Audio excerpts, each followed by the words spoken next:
As someone graduating this semester, there's definitely a lot to keep track of, from your cap to your gown, and especially your stole. But what about those students that want to add a personal touch? Well, we're here at Creeds and Crests to show you the behind the scenes to this educational milestone. The polls are closed and results are in. We know who will be the 47th president, who will represent Texas in the Senate, and more.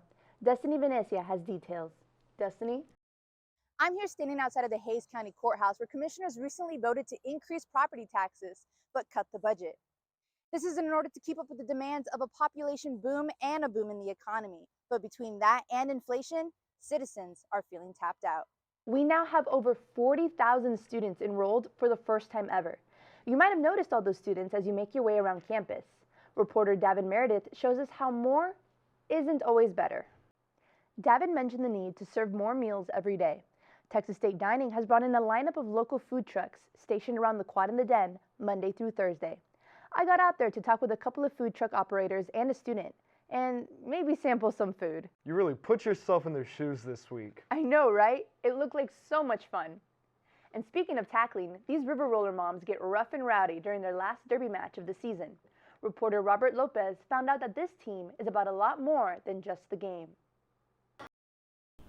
You can find different food trucks littering the Quad and the Den every weekday from 11 to 2 at Texas State as they introduce new food options for students.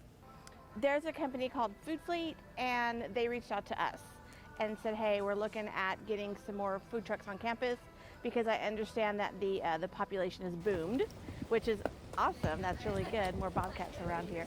But they needed more food options for students. So we're like, yeah, we'll do it. So they signed up. They assigned us the dates. It's kind of random. Obviously, there's other food trucks here, a couple of food trucks a day, and then we show up when they tell us to.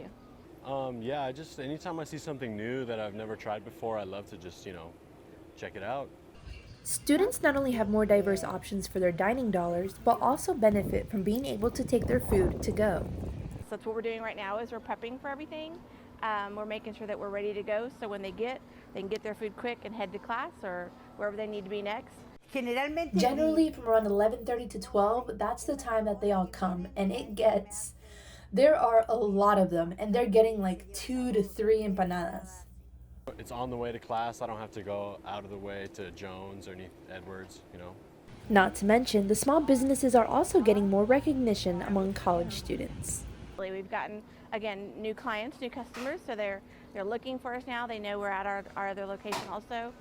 We see them like out in the wild, so to speak. We're like, hey, I've seen you before. Yeah, we're here. They're following us on social media, so they're finding where we're at. So it's a lot of fun. So it has boosted our business. Operating on a college campus has proven to be different than their usual locations, but not necessarily in a bad way. I love being in contact with our youth, being able to converse with them, getting to explain our food to them, what it has and what it doesn't. And sometimes they ask me things like, what goes with the Peruvian chicken? And I tell them, with the chimichurri sauce. Together, they're delicious. And they get it. They listen to me.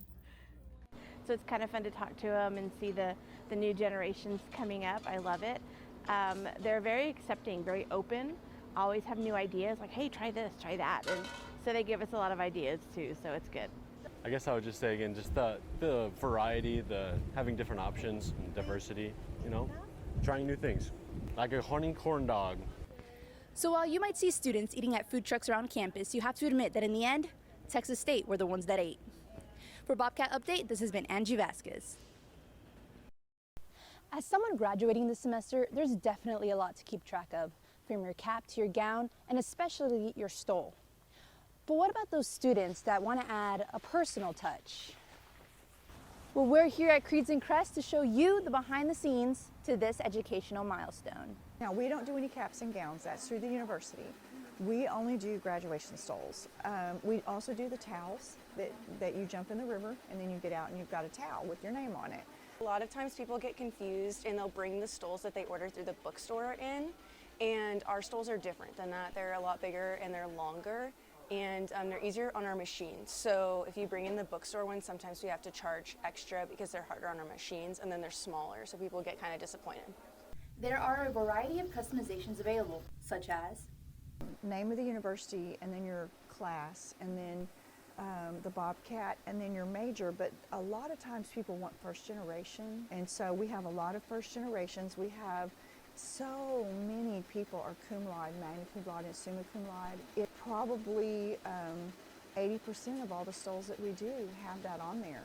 Between football, homecoming, and Greek life, orders do pile up. I would make sure to come in at minimum like 3 weeks before you want it, especially once it gets closer towards graduation. There would be a rush charge, and we hate, I was a poor college student. We absolutely hate charging rush charges, but that's what we have to do to get you out and fast. The store has incentives to get students to order as early as possible. But what we can do is we can offer discounts for the beginning of the semester to get as many people as we can. Like January 1st through February 15th, we offer 10% off. Yeah, you could come in store and I could help you place your order, or we have an online website and you can place it online as well. The store has evolved since it opened in 1992, but Nanette reflects on what it's all for. For me, when someone picks up their graduation stole and that squeal of excitement happens, that's just the most awesome moment. This has been Angie Vasquez reporting with Kaylee Crook and Destiny Venecia for Bobcat Update.